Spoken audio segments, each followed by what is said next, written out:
بهداية من فضل ربي جمال وقلبي يحضر إحساسي ودربي وملامحي حين نتلي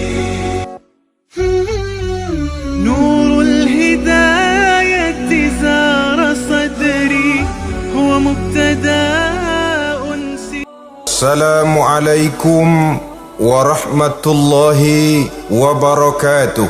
وعليكم السلام ورحمة الله وبركاته. الحمد لله رب العالمين، والصلاة والسلام على أشرف الأنبياء والمرسلين سيدنا ومولانا محمد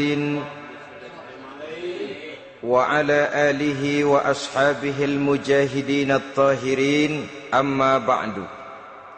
Saudara-saudara kaum muslimin seiman dan sekeyakinan yang berbahagia, pada suatu hari seketika sedang berkumpul dengan para sahabat, Rasulullah pernah memberikan peringatan. Beliau bersabda, yushiku an tada'a alaikumul umamu kama tada'al akalatu ala qas'atiha. Pada suatu saat nanti akan datang di tengah-tengah kamu wahai umat Islam, di mana orang-orang lain di sekeliling kamu akan bersatu mengerubungi kamu seperti bersatunya orang-orang mengerubungi makanan di atas meja hidangan. Akan datang satu saat nanti di mana kondisimu dikepung sedemikian rupa, yang barat mau menerkam, yang timur mau menghantam, yang selatan mau menginjak-injak, yang utara pun akan menjelajah. Kondisimu seperti makanan di atas meja hidangan. Sebagian sahabat merasa heran dan terkejut, lalu mereka bertanya, amin qillati nahnu yawma izin ya Rasulullah?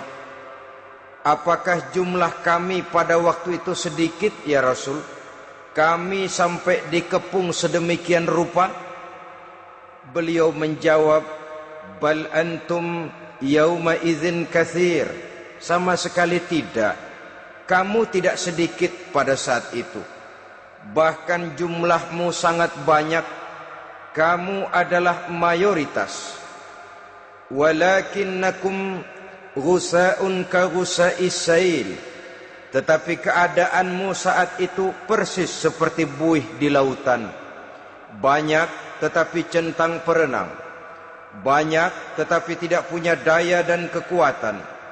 Banyak tapi dipermainkan gelombang lautan, dihempaskan ke tepian pantai tanpa punya makna dan arti. Kondisimu pada saat itu kuantitas yang tanpa kualitas, sehingga orang lain enak saja mengepung kamu. Akidahmu didangkalkan, dibanjiri dengan peradaban dan kebudayaan yang menjauhkan dari agama. Dari segi maksiat dan munkarat seluruhnya mengepung sampai kita melepaskan nilai-nilai Islam kita ini. Dan celakanya, sambung beliau, wal yanzi'anna fi qulubi aduwikumul mahabata minkum. Akan dicabut kehebatanmu di mata musuh-musuhmu, sehingga pada saat seperti itu orang lain memandangmu umat Islam enteng saja, remeh saja, tidak ada apa-apanya. Sudahlah, pokoknya umat Islam sikat saja. Umat Islam enteng, umat Islam kecil, umat Islam tidak ada apa-apanya. Alangkah ironinya, alangkah menyedihkannya, memilukan dan sekaligus memalukan. Umat yang mayoritas ini dipermainkan oleh yang minoritas. Umat yang jumlahnya terbesar, terbanyak, bahkan konon menurut catatan sampai 90%, tapi dipermainkan oleh mereka kelompok-kelompok kecil ini. Wal yakzifanna fi qulubikumul wahn. Pada saat itu di hatimu dicampakkanlah penyakit wahan. Sahabat kemudian bertanya, wa mal wahnu ya Rasulullah, apakah penyakit wahan itu ya Rasul? Beliau menjawab, hubbud dunya wa karahiyatul maut. Penyakit wahan itu tidak lain hubbud dunya wa karahiyatul maut. Terlalu cinta kepada dunia dan terlalu takut kepada mati. Materialistis dan takut resiko.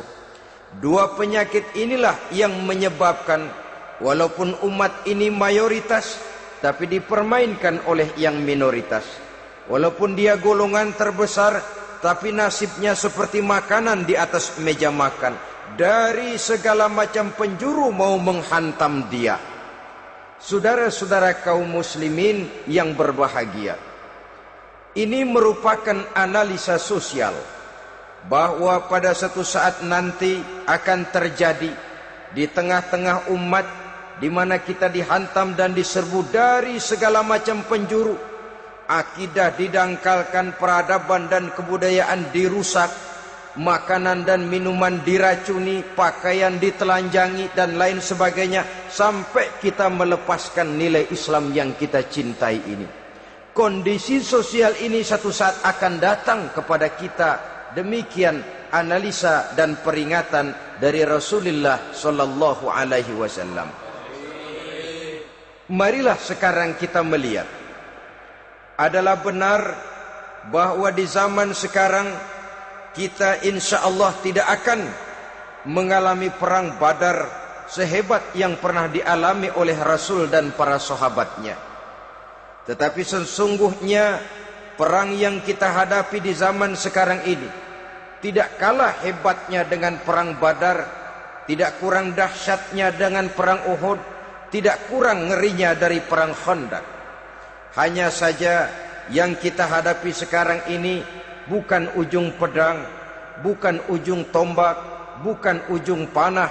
Yang kita hadapi sekarang ini adalah perang akidah, perang ideologi, perang mempertahankan keyakinan. Yang kalau kita kalah sekarang, kita memang masih beragama. Tetapi anak kita, cucu kita, generasi yang akan hidup 5, 10, 20, 30 tahun yang akan datang, wallahu a'lam bissawab. Islam, saudara-saudaraku, tidak mungkin hilang dari dunia. Tetapi tidak mustahil Islam gulung tikar dari desa kita. Tidak mustahil Islam gulung tikar dari kampung dan kota kita, jikalau kita tidak menjaganya, jikalau kita tidak memeliharanya, bahkan jikalau kita tidak mewariskannya kepada anak-anak kita, generasi yang akan datang. Marilah kita mengingat sejenak bagaimana Islam di Spanyol yang pernah jaya, pernah mewarnai daratan Eropa, dan yang sekarang hanya sekedar tinggal ceritanya saja. Ini pernah diperingatkan oleh Rasul dalam satu hadis, sayati ala ummati zamanun la yabqal Islam illa ismun wala minal Quran illa rasmun. Akan datang satu masa di tengah umatku di mana pada masa itu Islam ada tapi hanya tinggal sekedar namanya saja, dan Quran pun ada tapi cuma sekedar tinggal tulisannya saja. Apabila kita tidak mewariskan ini kepada generasi yang akan datang, maka serbuan-serbuan dari berbagai macam penjuru dari hari ke hari semakin kita rasakan kehebatannya.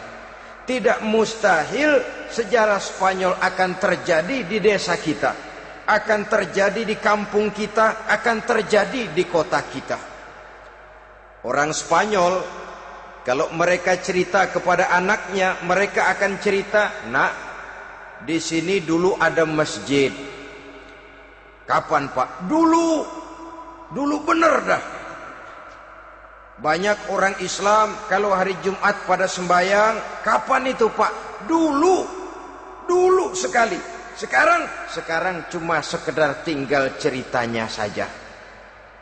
Bukankah sesuatu yang sangat tidak mustahil apabila kita tidak menjaga dan mewariskan Islam ini kepada generasi yang akan datang? maka serbuan-serbuan akan membawakan hasil yang diinginkan oleh para penyerbu itu tadi. Kita sudah menjadi umat yang mayoritas, tetapi umat yang mayoritas ini menurut Rasul dikepung sedemikian rupa, akidahnya didangkalkan, peradaban dan kebudayaannya ditekan sedemikian rupa, kehidupan sosialnya dibuat individualis, kemudian dari segi pergaulan, pakaian, makanan, minuman dan sebagainya diracuni, sampai dia tidak lagi berpegang teguh kepada agamanya. Dan dikala itu hilang kehebatan umat ini di mata musuh-musuhnya. Orang lain memandang kita ringan saja, enteng saja, satu umat yang sudah kehilangan wibawa. Padahal konon kabarnya kita mayoritas, tapi enak saja dikutak-kutik orang lain. Dan dikala itu di hati kita merajalela penyakit uahan. Penyakit uahan itu apa? Pertama, hubbud dunia, terlalu cinta kepada dunia. Terlalu cinta kepada dunia yang menyebabkan kita lupa akan tanggung jawab dan kewajiban, lupa meneruskan dan mewariskan Islam kepada generasi yang akan datang. Kita berlomba dan berlomba hanya untuk mengejar dunia dan seluruh isinya. Baik dia bernama material, baik dia bernama seksual, baik dia bernama pangkat, jabatan dan kedudukan, berlomba-lomba kita di dalamnya. Sampai tercampaklah penyakit hubbud dunia di dalam hati ini. Berurat dan berakar dunia itu, sulit dan berat kita berpisah daripadanya. Akibatnya kemauan untuk berbuat demi dan atas nama agama sangat sulit terwujud di dalam kehidupan ini. Yang kedua, karahiyatul maut, terlalu takut kepada mati. Baik mati ajal, mati dalam artian yang sebenarnya, baik mati usahanya, baik mati karirnya, baik mati pangkat dan jabatannya. Sehingga dengan demikian akibatnya jatuhlah kita menjadi umat yang kehilangan wibawa di mata orang lain. Saudara-saudara kaum muslimin rahimakumullah, saya katakan tadi, perang yang kita hadapi di zaman sekarang adalah perang akidah. Perang menghadapi peradaban dan kebudayaan yang menghancurkan moral daripada anak-anak kita. Perang menghadapi banjirnya maksiat dan munkarat, yang di tengah-tengah itu, di samping berkewajiban menjaga diri dan keluarga, kita pun juga berkewajiban menjaga anak-anak kita, generasi yang akan datang, mengarahkan dan mendidik mereka sesuai dengan yang dikehendaki oleh Allah Subhanahu wa ta'ala. Oleh sebab itu, pada pertemuan kali ini yang akan saya bicarakan ialah bagaimana idealnya seorang muslim lebih dahulu memberikan pendidikan kepada anak-anaknya. Di tengah satu situasi dan kondisi di mana serbuan datang silih berganti melanda dan menghantam umat Islam, kemana anak-anak kita ini harus kita arahkan? Karena kita orang tua mempunyai tanggung jawab. Anak adalah amanah, menyia-nyiakan amanah adalah dosa, dan dosa itu merupakan satu dosa yang besar. Bahkan orang tua bisa saja masuk neraka kalau tidak bertanggung jawab tentang anak-anaknya. Satu riwayat menjelaskan, ada orang soleh, ngajinya cukup, solatnya cukup, puasanya cukup, zakatnya cukup, di mana ada majelis taklim hadir, baca Quran hobi, fitnah orang tidak pernah. Di akhirat setelah disidang dia ternyata lebih banyak kebaikannya daripada kejahatannya, maka dia pun diperintahkan dan dipersilahkan masuk ke dalam surga. Giliran anaknya disidang, biang okem nih anak. Ditanya, siapa Tuhanmu? Tidak tahu. Siapa nabimu? Tenyaho. Apa kitabmu? Ora gelem. Kamu pernah sholat? Tidak. Zakat? Tidak. Puasa? Tidak. Judi? Hobi. Zina? Tiap malam. Mabuk? Berat. Wah, brengsek kamu. Kebaikan tidak ada barang sedikit pun, sementara kesalahan dan dosa berlipat ganda. Kamu neraka. Anak ini protes. Benar, saya tidak kenal siapa Tuhan saya. Saya tidak tahu siapa Nabi saya. Saya tidak tahu kitab suci dan kiblat saya. Saya tidak sholat, tidak zakat, tidak puasa. Tiap malam saya judi, saya zina, saya mabuk. Tapi saya kerjakan semua itu karena saya tidak tahu dan orang tua saya tidak pernah memberitahu saya. Dia enak-enakan hadir di majelis taklim, saya nyekek botol, didiemin saja. Dia enak-enakan baca Quran, saya zina, didiamkan saja. Saya bukan tidak mau, orang tua saya sama sekali tidak pernah mendidik saya. Dia mau benar sendiri. Maka kalau sekarang saya harus masuk ke dalam neraka, saya menuntut agar orang tua saya ikut sama-sama bergabung dengan saya ke dalam neraka. Gara-gara dia tuh saya jadi begini. Orang tuamu yang mana? Tuh, yang barusan mau ke surga. Ini orang tua yang sudah mau berangkat ke surga dipanggil. Sebentar dulu, Mas. Ini benar anak kamu? Iya, Pak. Waktu di dunia kamu tidak pernah ajarin dia ngaji? Sampai dia tidak kenal Tuhannya, tidak kenal nabinya, tidak kenal kiblat dan kitab sucinya? Iya, Pak. Dia tidak sholat, kamu diamkan saja. Dia tidak puasa, tidak zakat, kamu bersikap masa bodoh. Bahkan dia judi, dia zina, dia mabuk, kamu pun berdiam diri saja. Iya, Pak. Tahukah kamu bahwa anak ini adalah amanah? Menyia-nyiakan amanah artinya khianat, dan khianat adalah dosa yang sangat besar. Kamu tidak bertanggung jawab, maka kamu, anakmu gabung ke dalam neraka. Saudara-saudara kaum muslimin rahimakumullah, itu sebabnya Allah pesan benar-benar, ya ayyuhalladzina amanu qu anfusakum wa ahlikum nara. Hai orang-orang yang beriman, jaga dirimu dan keluargamu, istri, anak, orang-orang yang menjadi tanggung jawab dan kewajiban kita, jaga dan pelihara mereka dari api neraka.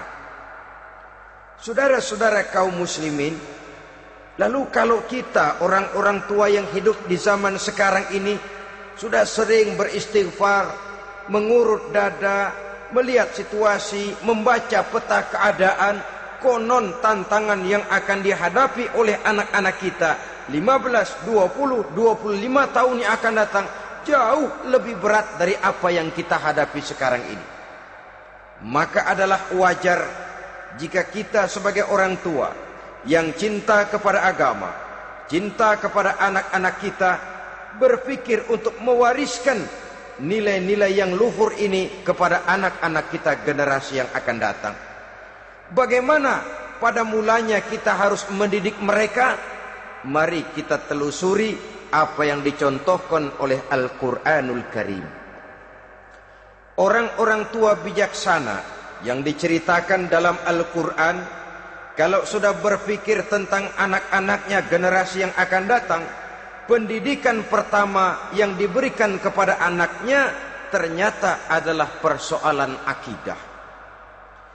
Nabi Ibrahim, pertanyaan yang paling merisaukan beliau buat anak cucunya ialah, ma ta'buduna min ba'di.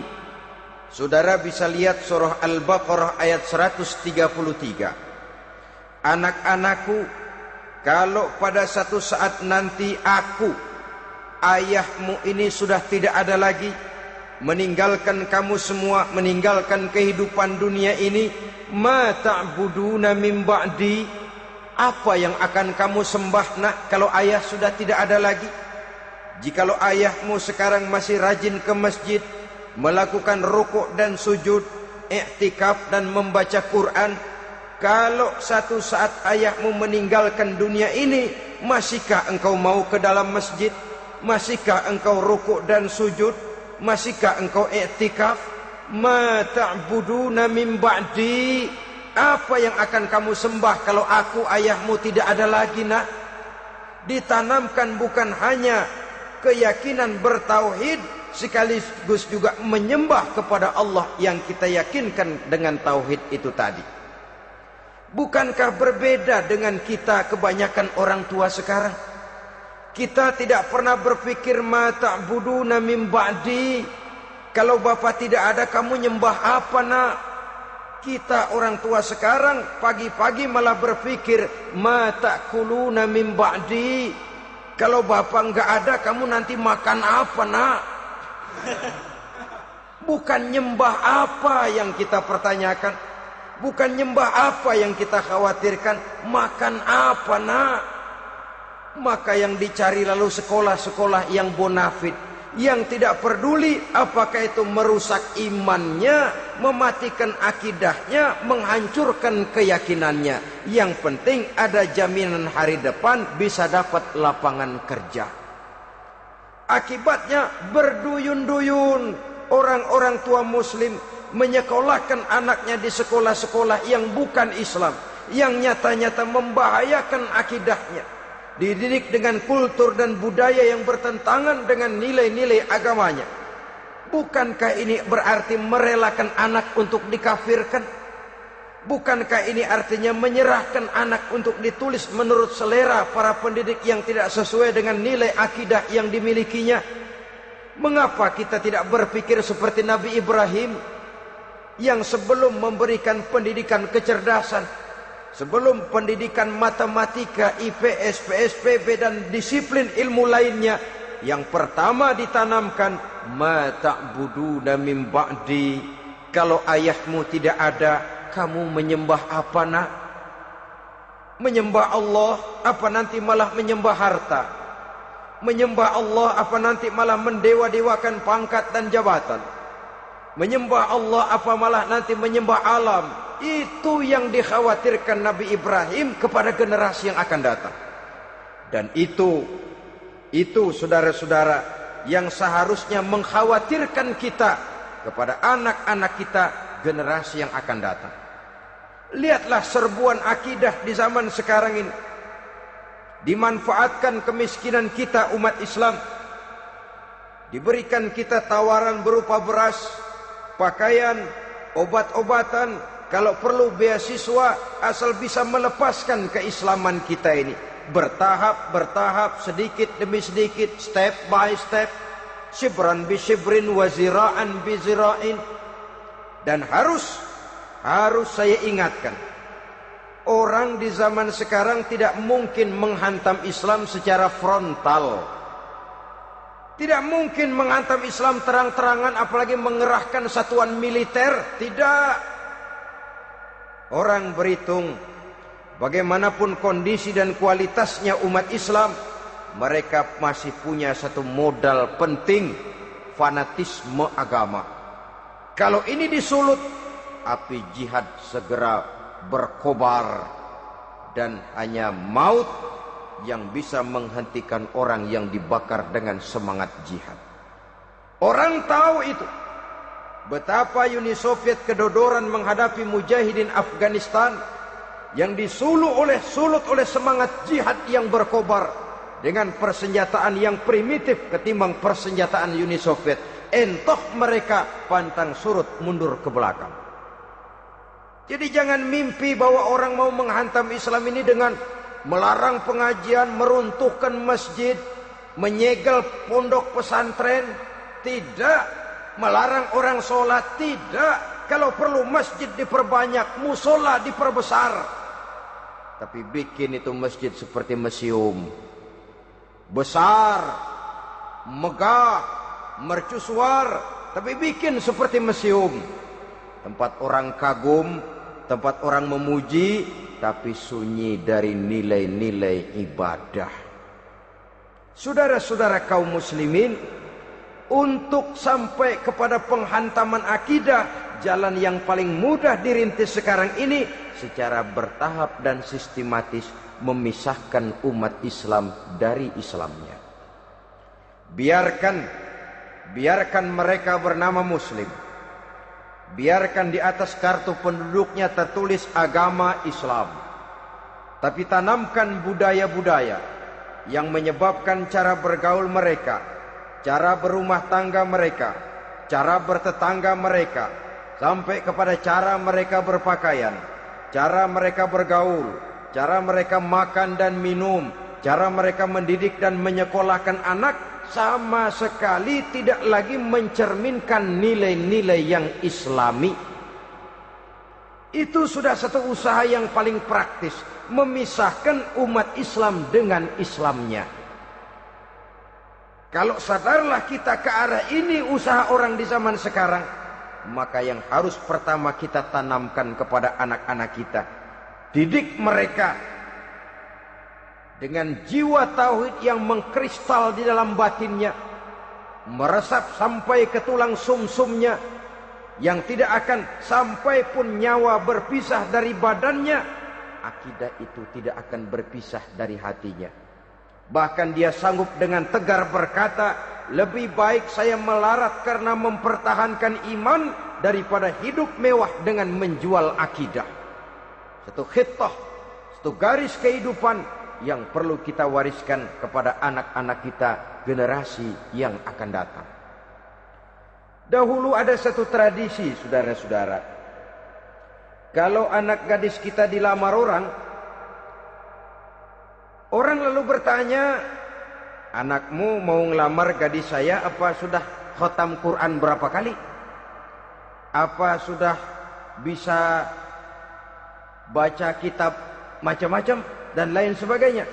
Sehingga lahirlah satu kebanggaan. Apapun motifnya, tapi pertanyaan semacam ini zaman sekarang sudah langka. Paling-paling yang ditanya kalau anaknya dilamar orang, anakmu kerja di mana? Gajinya sebulan berapa? Kendaraannya bebek apa soang? Apa-apa? Itu yang kita pertanyakan, berkisar di seputar materi, kerja, job, status sosial, dan lain sebagainya. Perkara bisa baca Quran atau tidak, nomor 18. Perkara sembahyangnya rajin apa tidak, nomor 36. Saudara hadirin, akibatnya terjadi pergeseran nilai.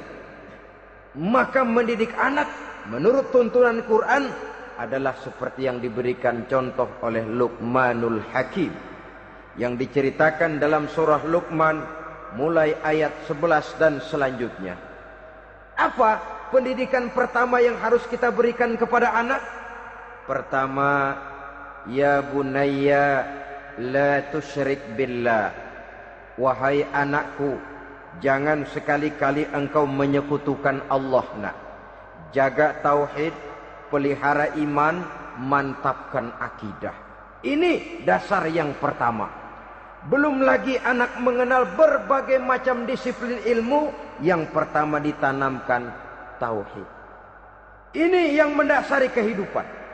Ini yang akan mewarnai dan menjadi warna dari kepribadian seseorang. Sentuhan jiwa tauhid di dalam diri si anak. Belum lagi sempat dia kenal yang lain. Yang pertama yang kita tanamkan, kita wariskan, kita berikan, la tusyrik billah. Jangan sekali-kali menyekutukan Allah. Nah, kalau ini sudah tertanam, ini sudah merupakan satu fondasi yang kuat. Selebihnya nanti tinggal melihat bakat si anak, kemana dia harus dididik ini. Yang terpenting nilai iman lebih dahulu tanamkan. Dan untuk menghancurkan nilai keimanan, saudara-saudara, saya katakan, ingatkan kepada hadis di awal tadi, dikepung kita dari berbagai macam penjuru agar bila bisa melepaskan nilai-nilai iman dan keyakinan. Proses pendangkalan akidah, ditanamkan keraguan kepada agama, ditanamkan rasa malu beragama. Sholat malu, baca Quran malu, berangkat ke masjid malu, pakai jilbab malu. Ditanamkan rasa malu beragama, sehingga bertahap sedikit demi sedikit kita mulai berpisah dengan kehidupan beragama. Ditanamkan hal yang sedemikian rupa dari berbagai macam penjuru. Dihantam akidah, akidah kuat, dihantam dari segi peradaban dan kebudayaan. Diperbanyaklah peradaban dan kebudayaan yang bukan mendekatkan kita dengan agama, malah mendekatkan kita dengan neraka. Menjauhkan kita dari agama, menjauhkan kita dari nilai-nilai luhur yang diwariskan oleh orang-orang tua kita terdahulu. Adalah kewajiban kita yang pertama, mendidik anak, menanamkan roh, jiwa, dan semangat tauhid di dalam diri mereka. Saudara-saudara kaum muslimin rahimakumullah, kenapa kita lebih dahulukan menanamkan jiwa, roh, dan semangat tauhid ini kepada anak-anak kita? Pertama, kita tidak hanya ingin sekedar mempunyai anak yang pintar, tetapi lebih daripada itu kita pun ingin mempunyai anak yang benar. Segala macam disiplin ilmu, segala macam bentuk penalaran ilmiah dan pengisian intelektualitas manusia mungkin di satu sisi akan membuat dia pintar, tapi di sisi lain belum tentu akan membuat dia benar. Nabi pernah memberikan peringatan, man izdada ilman walam yazdad huda lam yazdad minallahi illa bu'da.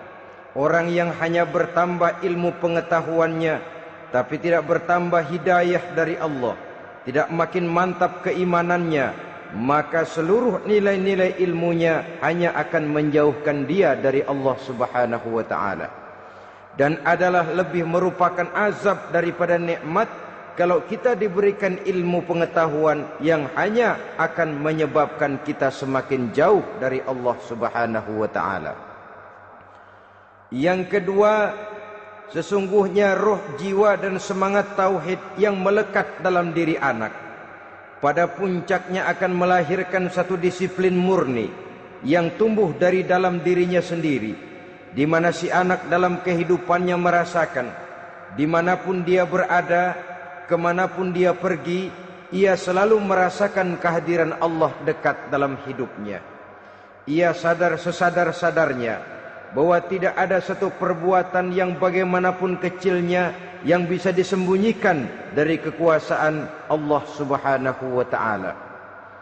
Yang ketiga, dengan penanaman roh, jiwa, dan semangat iman ini, maka diharapkan anak-anak nanti pada pertumbuhannya sanggup mengendalikan hawa nafsunya. Dengan kata lain, bahwa penanaman jiwa tauhid, penanaman roh dan semangat keimanan ini merupakan kondisi dasar yang harus dilakukan sebelum yang lain-lainnya.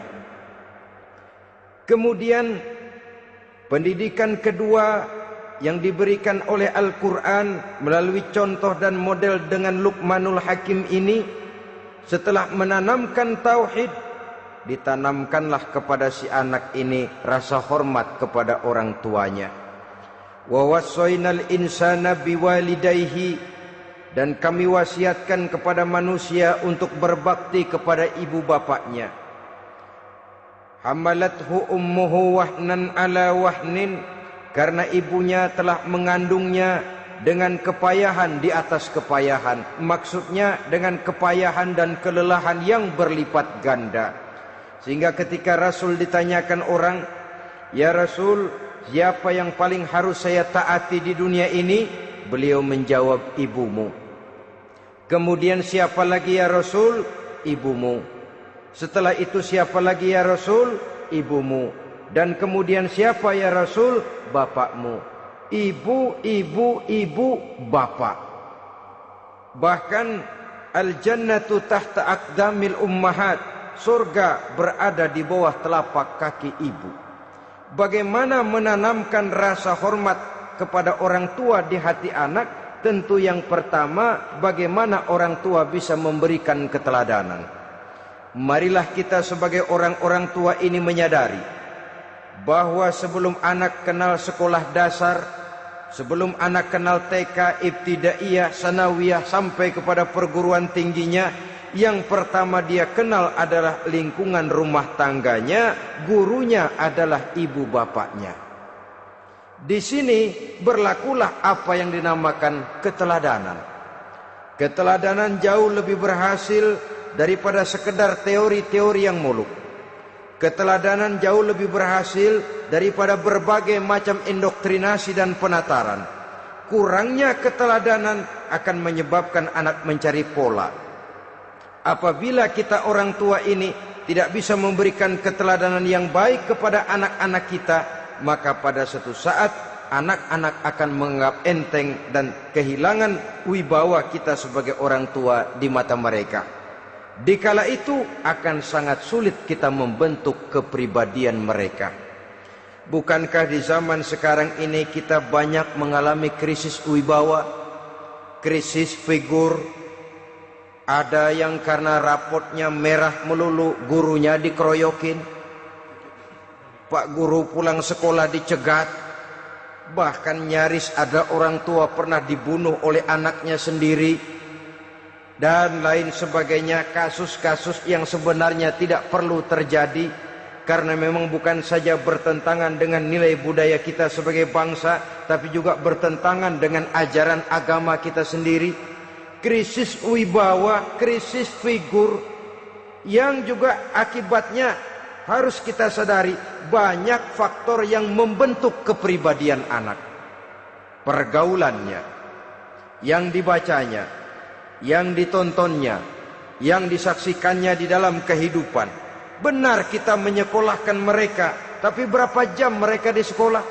6 jam, 7 jam paling lama. Sedangkan mereka hidup satu hari satu malam 24 jam. Kalau cuma 7 jam di sekolah, ini berarti lebih banyak dia di luar sekolah.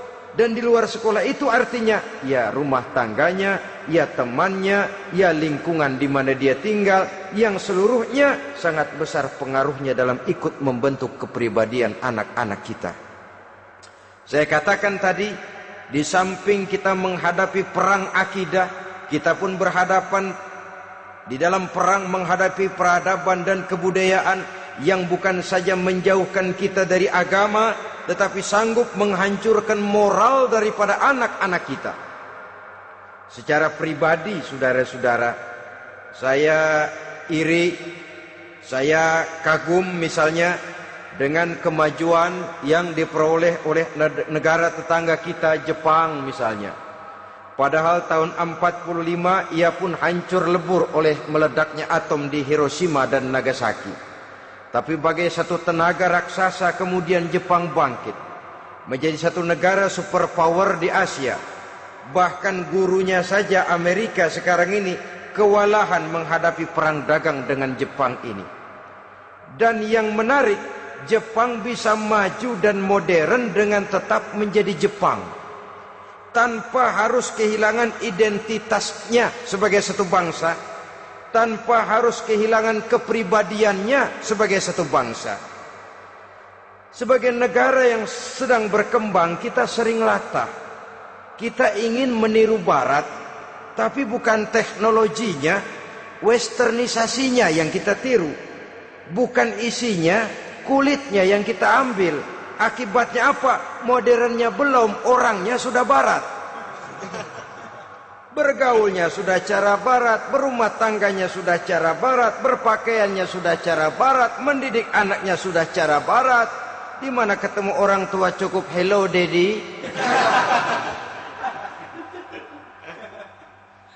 Kulitnya kita ambil, sementara isinya kita campakkan. Ironi dan menyedihkan. Padahal kita sesungguhnya bisa maju dan modern, bisa mengejar segala ketinggalan dan keterbelakangan kita, dengan tetap menjaga nilai-nilai luhur budaya kita sebagai satu bangsa, mengambil isinya, dan kalau memang tidak perlu, lalu mencampakkan kulitnya. Pengaruh peradaban dan kebudayaan yang menghancurkan moral daripada anak-anak kita oleh pesatnya arus teknologi, oleh pesatnya arus komunikasi, di mana hal-hal yang terjadi di belahan dunia lain dapat kita saksikan hari ini juga melalui layar televisi. Yang terjadi di Amerika, di Eropa, di Afrika, di ujung dunia yang paling ujung sekalipun, di ujung dunia yang paling ujung, hari ini kejadian, hari ini sudah bisa kita saksikan. Pesatnya arus komunikasi, kalau jatuh ke tangan anak-anak kita yang belum mempunyai filter, daya saring positif akan dicerna oleh mereka tanpa memilah dan memilih. Akibatnya orang kampung bilang kelolodan. Makan nggak dikunyah lagi, tentu saja akhirnya kelolodan, dan kalau sudah kelolodan menyusahkan kita seluruhnya. Oleh karena itu budaya menghormati orang tua perlu dijaga, perlu dipelihara dan diwariskan kepada anak-anak kita. Tali silaturahmi sehingga ada respeknya kepada orang tuanya. Jangan bapaknya dianggap CS, ibunya dianggap CS, kakeknya dianggap CS. Hilang rasa respek, hilang rasa menghormati. Sementara orang tua sendiri tidak bisa memberikan keteladanan, kurang mendapat perhatian dan lain sebagainya. Apalagi kalau baik ibu maupun bapak adalah orang-orang karier yang setiap hari sibuk menghadapi tugas masing-masing.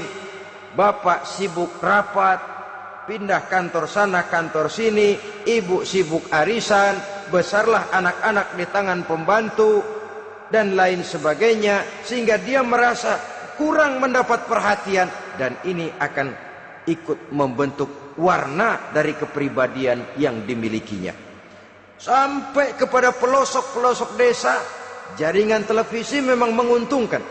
Tapi kalau sudah sampai kepada menayangkan budaya-budaya yang tidak sesuai dengan pola di mana mereka tinggal, pola lingkungannya, dan ingin mereka terapkan dalam kehidupan, ironi dan menyedihkan.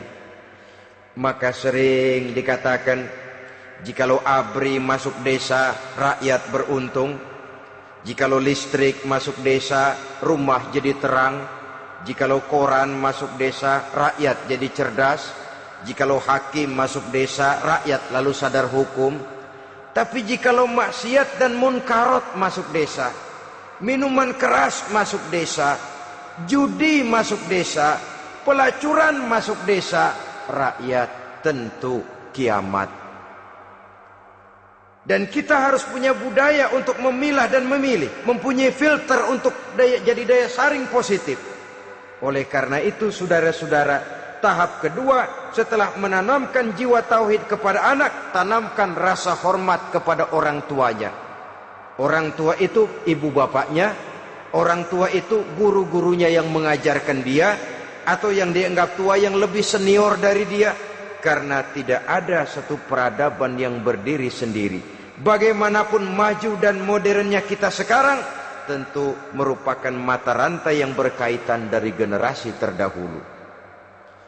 Ini yang kedua. Setelah tauhid, berbakti kepada ibu dan bapak. Tidak ada satu kebahagiaan yang bisa ditegakkan di dunia ini tanpa doa, tanpa restu daripada ibu dan bapak. Ini keramat hidup. Doanya dikabul Allah dan kutubnya juga dikabul oleh Allah Subhanahu wa ta'ala. Jadi mendidik anak setelah menanamkan jiwa tauhid, menanamkan rasa hormat dan taat berbakti kepada ibu bapaknya. Itu yang kedua. Kemudian yang ketiga, melalui model Luqman, Quran mendorong kita untuk mendidik anak menanamkan etika otonom. Apa itu? Ya bunayya innaha in takum mithqala habbatin min khardalin fatakun fi sakhratin aw fis samawati aw fil ardi ya'ti biha Allah. Wahai anakku, sesungguhnya kalau ada satu kebaikan yang kamu kerjakan, kecil, tidak nampak oleh pandangan mata yang zahir, yang kecil itu tersembunyi di puncak langit, di dasar bumi yang paling dalam, atau di tengah batu hitam sekalipun, Allah pasti mengetahuinya dan pasti akan memberikan balasan yang seadil-adilnya. Pendidikan apa ini? Pendidikan moral, menanamkan etika otonom. Nah, kau berbuat baik jangan karena dilihat orang. Kau tidak mau melakukan kejahatan jangan cuma karena ada polisi. Kalau ada polisi kau tidak mau jahat, kucing juga begitu. Coba lihat kucing, taruh ikan asin di piring kaleng, tongkrongin. Aduh, kucing kalem, sopan, tenang. sedikit kita lengah, habis ikan digarap. Tapi ditanamkan satu kesadaran, kemanapun kau pergi nak, apapun yang kau kerjakan, tersembunyi di tengah batu, di dasar bumi, di puncak langit, Allah pasti tahu. Dalam bahasa yang ringan, nak, kita ini diawasi oleh 2 hiperkomputer yang maha sensitif. Produksi langit, mereknya Rokib dan Atid. Itu komputer yang sangat peka dan sensitif. Jangankan kita berbuat, kita berniat baik saja, komputer sudah nyatat sendiri. Inilah yang orang sekarang namakan waskat, nak, pengawasan malaikat. Kalau hidup sudah merasa diawasi oleh malaikat, waskat berhasil. Tapi kalau waskat sudah diawasi malah nekat, itu yang gagal. Atau yang diawasi dan yang mengawasi sama-sama sepakat, itu juga bisa cincai. Saudara-saudara kaum muslimin rahimakumullah, waskat dalam pengertian kita muslim, bagaimana hidup ini merasakan diawasi oleh malaikat. Intelektualitas yang tinggi sekalipun, IQ yang nilainya plus sekalipun, disiplin ilmu yang bagaimanapun banyak yang memenuhi benak kita, tanpa diiringi oleh etika otonom, orang sering mencari celah dan kesempatan. Mencari celah dan kesempatan. Tapi kalau sudah merasa, kemanapun saya pergi, dimanapun saya berada, kebaikan bagaimanapun sekecilnya saya lakukan, toh Allah pasti akan memberikan balasan. In khairan fa khairun, wa in syarran fa syarrun. Jikalau baik, baik balasan yang kita terima. Jikalau jahat, jahat kejahatan yang kita terima. Kalau sudah ke arah ini kita berpikir, maka sesungguhnya kalau kita berbuat baik kepada orang lain, hakikatnya kita sudah berbuat baik kepada diri kita sendiri. Lalu tidak ada merasa rugi berbuat baik kepada orang, karena manakala dia melakukan kebaikan kepada orang lain, artinya dia sudah berbuat baik untuk dirinya sendiri. Jadi setelah tauhid, kemudian berbakti kepada ibu bapak, yang ketiga baru pendidikan tentang akhlak, tentang moral. Pola ini yang sering terlupakan oleh kita, bahwa bagi kita itu pendidikan tidak lain upaya mencerdaskan otak anak. Jangan sampai sebab ini kelihatannya pembangunan makin maju, persaingan hidup makin tajam, tensi ekonomi semakin tinggi, sementara jumlah tenaga kerja dengan lapangan kerja yang tersedia jauh dari mencukupi. Jikalau tidak membekali anak dengan pendidikan yang menunjang lapangan pekerjaan, orang tua khawatir, takut sekali anaknya jadi gelandangan. Dikhawatirkannya kehidupan dunia ini, sementara dia lupa kalau anaknya bisa jadi gelandangan di akhirat.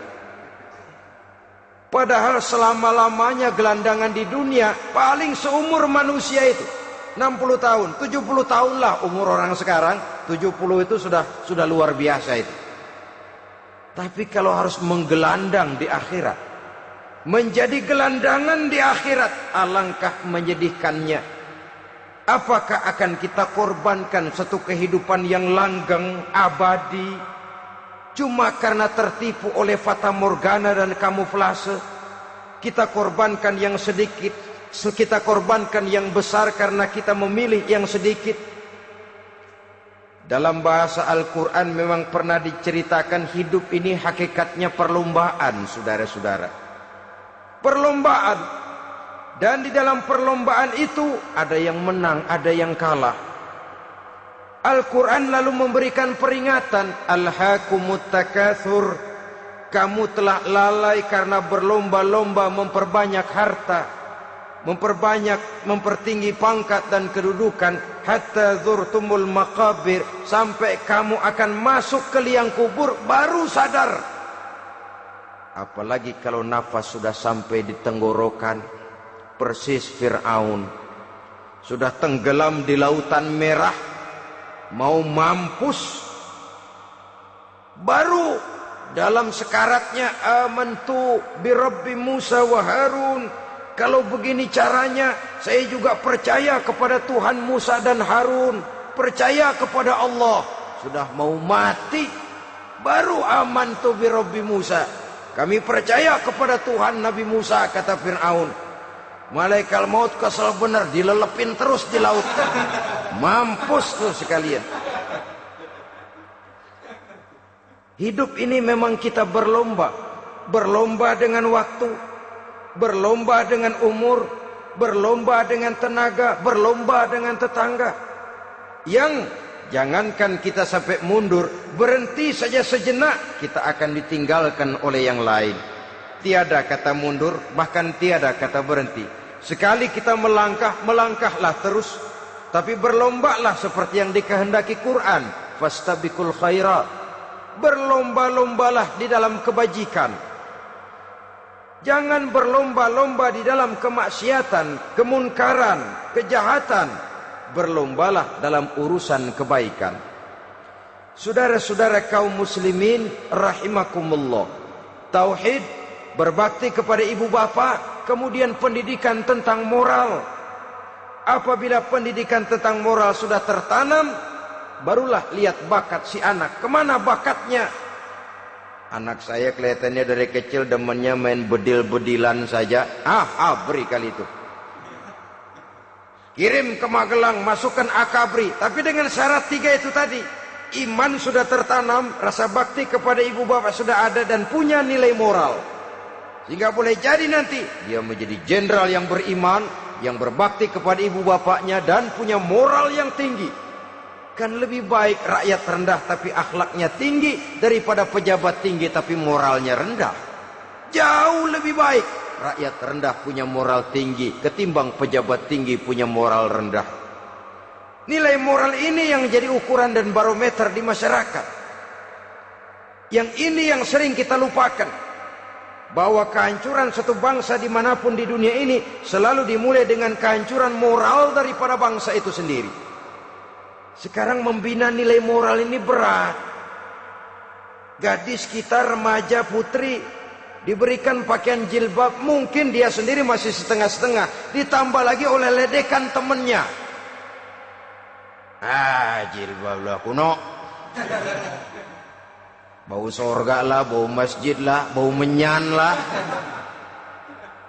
Ditanamkan rasa malu untuk hidup dekat dengan agama. Kalau moral semacam ini sudah tertanam, sedikit demi sedikit kita mulai mengucapkan selamat tinggal kepada agama. Dan kemalangan apa yang lebih malang kalau kita sudah jauh dari agama ini? Bukankah Islam telah menyelamatkan manusia dari penyakit jahiliyah dan membawanya kepada satu kehidupan yang maju dan modern? Kalau kita tinggalkan Islam ini, bukankah artinya kita akan kembali kepada satu zaman jahiliyah? Hanya saja jahiliyah itu berada di abad modern. Versinya tentu lebih modern. Kalau zaman jahiliyah dulu mabuknya pakai arak, zaman sekarang sudah macam-macam orang bisa mabuk. Kalau zaman jahiliyah dulu anak perempuan dikubur hidup-hidup, zaman sekarang kadang-kadang belum sempat lahir ke dunia, malah sudah dibunuh lebih dahulu. Versinya saja yang berbeda. Kalau di zaman jahiliyah dahulu manusia menyembah batu yang bernama Latta, Uzza, Manat dan Hubal. Di zaman jahiliyah modern sekarang ini, orang sering menyembah kepala bagiannya, sering menyembah atasannya, sering menyembah komputer, sering menyembah teknologi modern yang lebih diyakininya daripada Allah sebagai keyakinan sentral di dalam hidupnya. Saudara-saudara kaum muslimin rahimakumullah.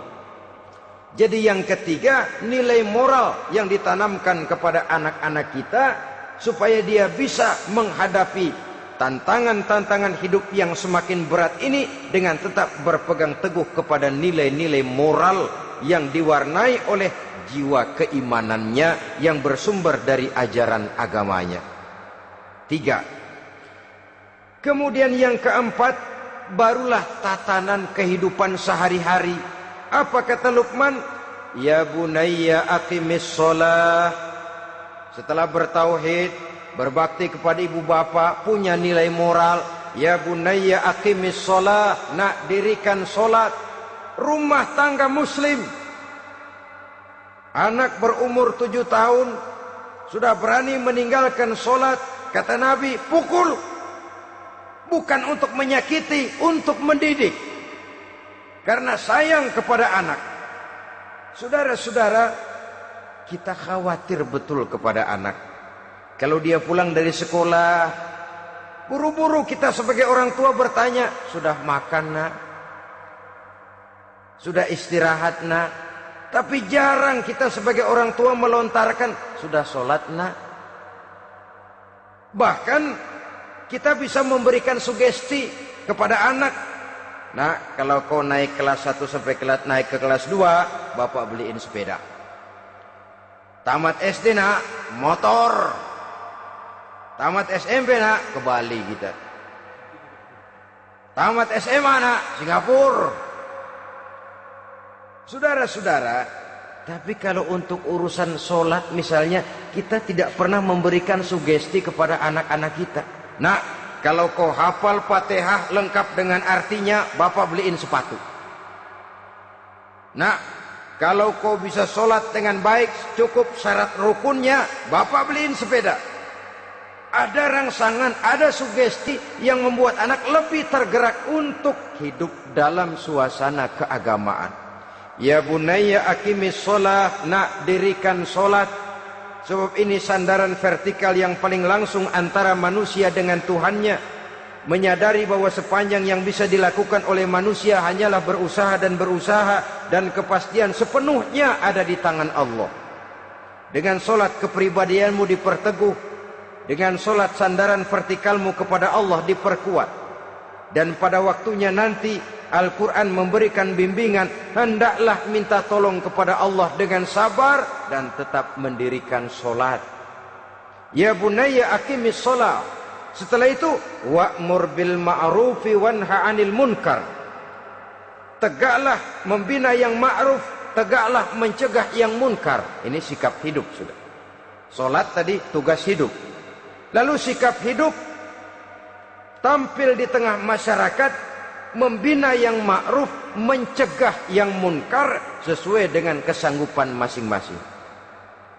Bukankah setiap kita kepingin punya anak yang bermanfaat, setidaknya bagi keluarganya, syukur kalau bisa bagi lingkungannya, bagi masyarakat, bangsa dan negaranya. Dan satu di antara tanda orang yang bermanfaat, kalau dia bisa hidup menjadi penganjur yang ma'ruf dan pencegah yang munkar. Dan itu kalau tidak ada hidayah, sulit orang mau melaksanakan itu. Sebab apa? Ada kecenderungan belakangan ini di mana agama dianggap urusan pribadi.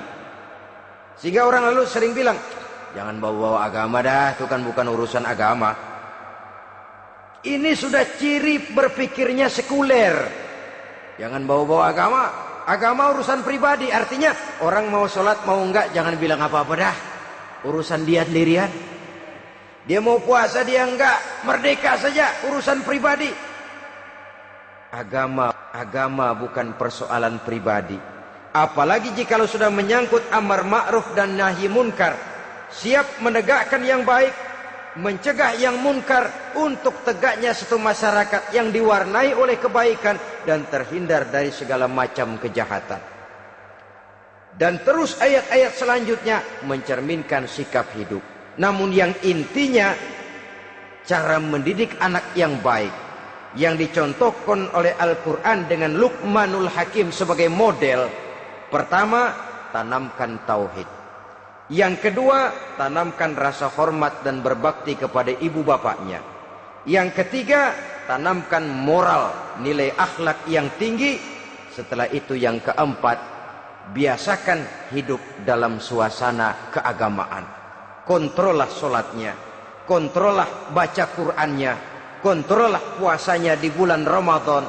Ajaklah anak-anak sholat berjamaah, sehingga dengan demikian dia terbiasa oleh satu suasana yang mendekatkan dia dengan nilai agamanya. Dari sana diharapkan nilai-nilai ilmu yang didapatnya dari bangku sekolah akan menciptakan keseimbangan dengan yang ditanamkan oleh orang tuanya dalam bentuk yang dijelaskan oleh surah Luqman itu tadi. Sehingga apabila keseimbangan ini terwujud, akan menjalin keseimbangan dalam pola berpikir, dan keseimbangan dalam pola berpikir akan melahirkan keseimbangan dalam perbuatannya. Terwujudlah kita harapkan insan yang fid dunya hasanah wa fil akhirati hasanah. Inilah harapan kita semua. Mudah-mudahan Allah memberikan kekuatan kepada kita untuk mewariskan nilai-nilai yang baik kepada generasi yang akan datang, sehingga esok harus lebih baik daripada hari ini, dan lusa harus lebih baik daripada hari esok. Terima kasih atas perhatian saudara. Mohon maaf atas segala kekurangan. Usikum wa nafsi bitaqwallah. Wassalamualaikum warahmatullahi wabarakatuh. Waalaikumsalam warahmatullahi wabarakatuh.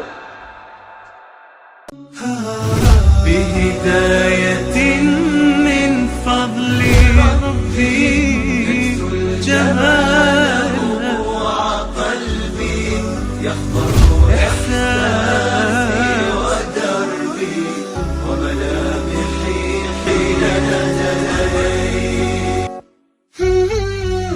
نور الهداية زار صدري هو مبتدأ